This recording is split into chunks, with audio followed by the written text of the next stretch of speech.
Oui, bandeko nyonso bomesana kolanda chaîne na bino Panza Sanga Congo. Na bandi bozomo na bino moko. Lelo neige ekwei. Otala neige ndenge zokoya na yebisi bino na yebite soki ekokosila ti l'air nini mais lelo c'est vraiment bandeko nyonso oyo bomesana kosala balolendo bo se protéger bien par rapport ya ba glissement. Parce que neige so ekoi bato baglissaka mingi. Yango na osenga surtout na ba mama nyonso oyo bolataka ba talon bomeka kolata mwa ba basket et puis bozala na mwa protection parce que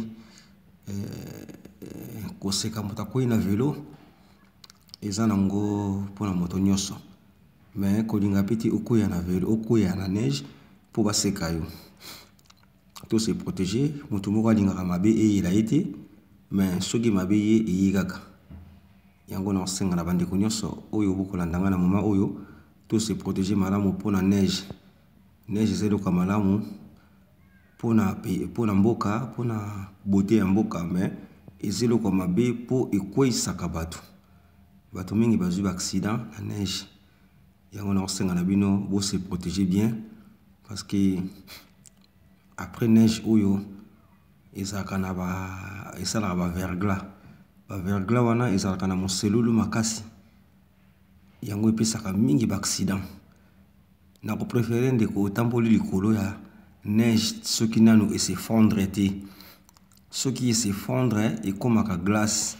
Tango ezokoma glace wana esalaka mabe mingi na kotambola. Alors faut to se protéger bien kotambola malembe.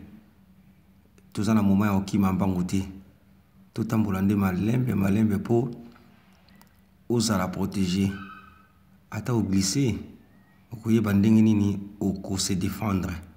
Mais soki osali yango na ndenge ya loyenge ya mbangu vraiment pasi. Yango wana merci na bandeko nyonso bokolanda biso.